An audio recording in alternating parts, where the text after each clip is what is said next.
من حواري طنطا بيهل علينا صاحب ال 22 عام، واللي نقدر نقول عليه حاليا انه احرف لاعب في مصر، واللي كتير من الانديه بيحاولوا يتفاوضوا معاه، وعلى راسهم نادي الزمالك. اللاعب محمد عاطف اسمه بدأ ينتشر في الاونه الاخيره بسبب موهبته اللي خلت الكل مركز معاه. بيلعب في مركز الجناح، وطريقه لعبه ايجابيه جدا على الجون، وعلشان كده بيعرف يهدف كويس.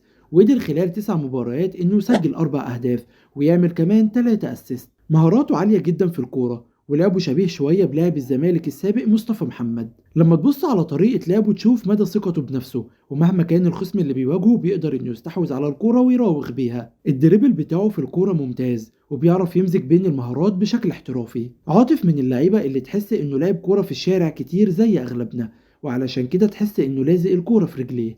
بالرغم من ان محمد عاطف لاعب بمفهوم الكورة اناني، واللي بيكون معروف عن الفئة دي انهم بيركزوا مع الكورة فقط، لكن عاطف مختلف عن الآخرين في الحتة دي، علشان حتى وهو محتفظ بالكورة بيكون كاشف الملعب كويس، وعارف امتى بالظبط يباصي الكورة لغيره في المكان المناسب. عاطف لو انضم لنادي أكبر زي الزمالك أو الأهلي، ومع التدريبات الأكثر احترافية، هيبقى في حتة تانية خالص. والأهم من كل ده إنه يركز حاليا مع ناديه ويفضل محافظ على مستواه، علشان في لعيبة كتيرة كانت موهوبة زيه لكن ما قدروش يحافظوا على مستواهم، وعلشان كده اختفوا.